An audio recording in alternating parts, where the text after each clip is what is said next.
There are four things you can't get back in life: the word after it's said, an opportunity after it's missed, time after it's gone, and trust after it's lost.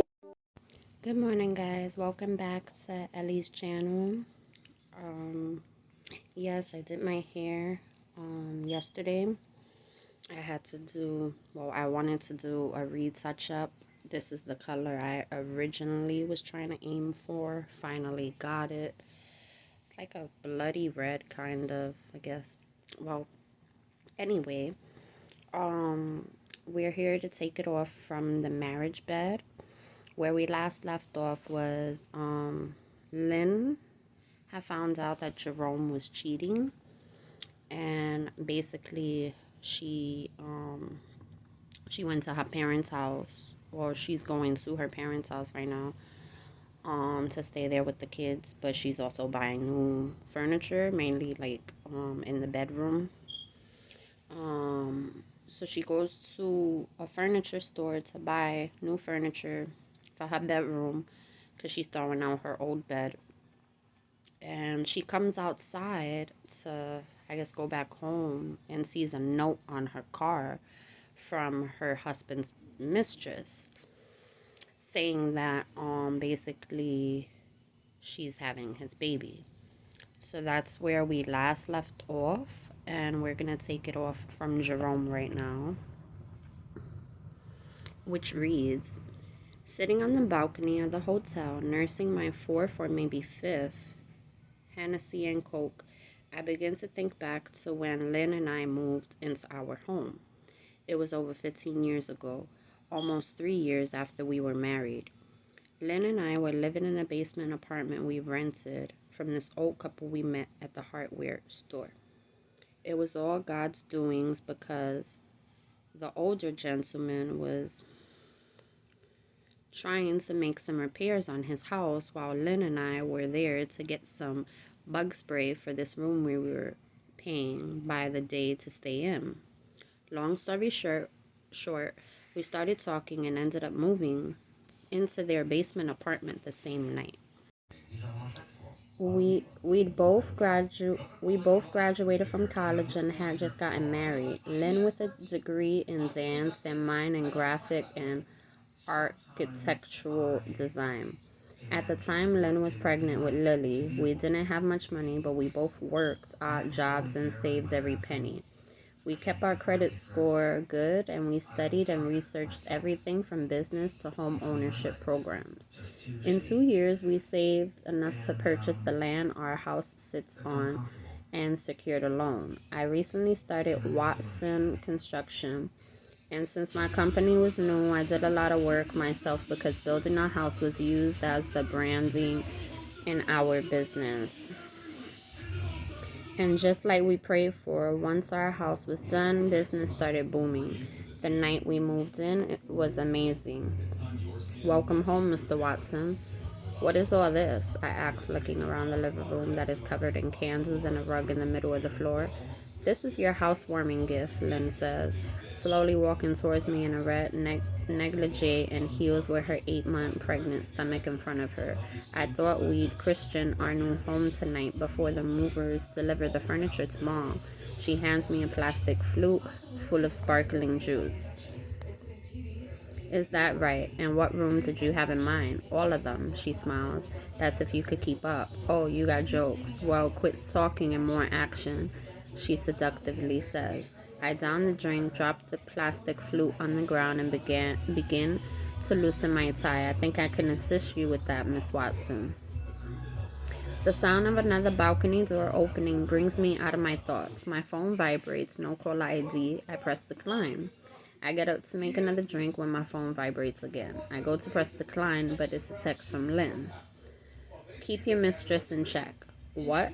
I say to myself. I dial Lynn's number, but she doesn't answer. My phone vibrates with another text. It's a picture of a note. Rockabye baby, Lynn, on your doorstep. When the wind blows, your world will rock. When the ball breaks, your marriage will fall, and I'll catch Jerome. I'm having his baby after all. Signed, his mistress Boo.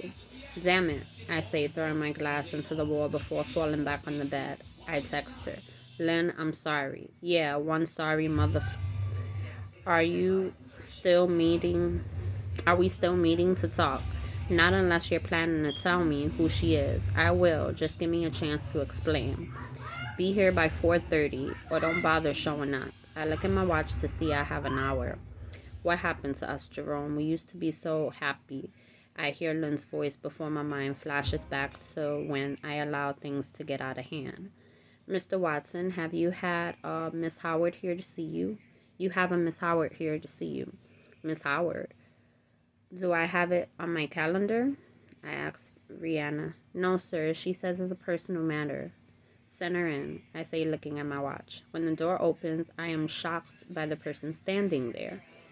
Rihanna, you can go ahead and leave. I plan on being here a few more hours, finishing this contract, and no need in the both of us wasting our Friday night.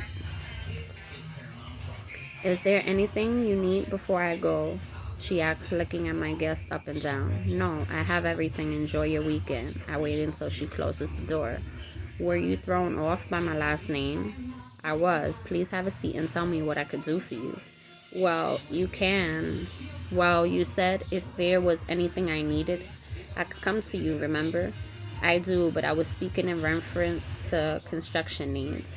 Oh, I thought we were past that when our conversation changed, she said, crossing her legs. That was a mistake. Was it? You didn't have to respond, remember? And you didn't have to send those pictures. Did you like them, though? Of course I did. What man wouldn't? I'm not talking about any man. I'm talking about you, Mr. Watson. Did you enjoy them? I did, Miss Howard, more than I should have. She smiles. And I enjoyed yours. I shouldn't have sent them, I say, hoping my face wasn't starting to feel as red as it felt. Am I making you nervous? What do you need, Miss Howard? I have a lot of work to do tonight before I get home. You? Me? I watch as she walks around my desk. Yes, you, sir. I need you because the heated text conversation, the phone sex, and the pictures all have me needing you, Papi. She slides her chair back, sits on the desk, and spreads her legs in front of me. Tell me you don't want me as much as I want you. You know I do, but this is wrong. I'm married. I watch as she rubs herself. I moan. Come on, Papi, it'll be our secret. Just this one time, okay? Whatever you say. I wake up to the sound of a slamming door. When I raise up, my head reminds me of all the drinks I consumed. The door to the balcony is still open and it's pitch black outside. No, I say, trying to figure out where my phone is. I jump up and begin moving the covers around, and finally the phone falls out. I grab it and press the home button. When it lights up, the phone reads 10:02 p.m. I fall to my knees, realizing I missed my chance to talk to Lynn. 3 weeks later. Lynn. I let down my mirror and apply some lip gloss. Dropping it in my clutch, I make sure I have my ID, credit card, and keys before I step out the car. I fix my dress and walk into the doors of the underground. For a Thursday night, the club was packed. I stop and survey the club, then walk to the bar. What can I get you to drink? The bartender asks. I'll take a mojito, please. No, fix her the club special, Mario says to the bartender, appearing out of nowhere. He then walks over to me. What are you doing here, mi amor? Shouldn't you be at home with your husband? Is that where you want me to be? Because I can always leave. He gets closer and bends down, pressing his lips against my ear. If it were up to me, I want you butt naked on my desk with your legs across my shoulders and you screaming my name, but I'll settle for you sitting at my bar. I cross my legs to prevent them from spontaneously opening. Thank God for the bartender sitting and drink in front of me. I quickly pick it up and take a sip. That is good. What is it? It's my secret, he says, walking off. I spend the next few hours dancing and enjoying myself. Making my way back to the bar, my phone vibrates. I take a napkin to wipe my face and neck. Miss, can I get you something? The bartender asks. Just water, please. I pull my phone out to see a text in the unknown sender box. I click on it. Pussycat, where has your husband been? He's been to my house laying up with his queen. Pussycat, what did he do there? He had me screaming his name while pulling my hair. Signed, his mistress Boo. I screenshot the text and send it to Jerome. Control your whore. Hey, are you enjoying yourself? Matteo asks in my ear. I'll be better if you take me back to your office, I tell him, spinning around on the bar stool. Are you sure, mi amor? Very sure, I say, spreading my legs a little. He takes my hand and I stand from the stool. He pushes his way through the crowd with me behind him. When we make it to his office, he punches in a code and slides the door back for me to walk in. I look around the office. It's very nice in here. Thank you, he says, coming up from behind me, close enough to feel his erection on my butt. He keeps walking until I am pressed against his desk. I turn to face him. You know, I've been dreaming about you since the first night you walked into my club, don't you? Is that so? Yes. Tell me about your dreams. There's been only one every night, he says, sliding a hand under my dress to spread my legs. I gasp. You come into the club in a black fitted dress that stops right at your knees. You don't have on any panties, I can tell, because there are no lines. I watch you dance all night and I get jealous as I imagine all the places the sweat gets to touch that I wish I could. In between your breasts, behind your ears, and the inside of your thighs. My eyes close as his hands roam. You can feel my eyes on you, so you dance just for me, moving and touching yourself, arousing the parts of me that are longing to feel the insides of you. I wait until you walk out of the bathroom. I grab your hand and pull you into my office, where I bend you over my desk and devour you, first with my hands like this, he says, rubbing his hands against my lady. I moan some more. I answer you one figure at a time like this. I open my mouth, but the words get caught in my throat when his fingers begin to play me like a piano. My moan gets louder. I watch you. Boss, you're needed on the floor. There's a medical emergency, a male says, knocking on the door. Boss, you in there? He grunts before releasing me. Please don't leave. I wait until he walks out before I stand and fix my dress. I walk into the bathroom to get a wet paper towel. Coming out, I see his phone light up on the desk. I go over to it and press the home button. No lock code. I see pictures of me on the dance floor. I pick up the phone and go through his other pictures and see a lot of them of me. I pull out my phone and take a few screenshots before I go through his messages, but there are only a few talking about the club. I am going to go to his concert list, but I hear someone in the hall. I hurriedly lock the phone and put it back where it was. There is a door in his office. I open it and it leads to a parking lot. I get into my car and lock the doors before pressing the start button. Making the 30-minute trip home, I am overloaded by my thoughts. I finally pull in the garage. Getting inside the house, I lock up and set the alarm before running down the hall. Stripping out of my clothes, I turn the water on for a shower and step inside, not waiting for it to get warm. Once the cold water hits my face, I burst into tears. God, I am sorry. Please forgive me for my thoughts and actions while you strengthen me not to give in to temptation. Please, God, I don't want to repay sin for sin.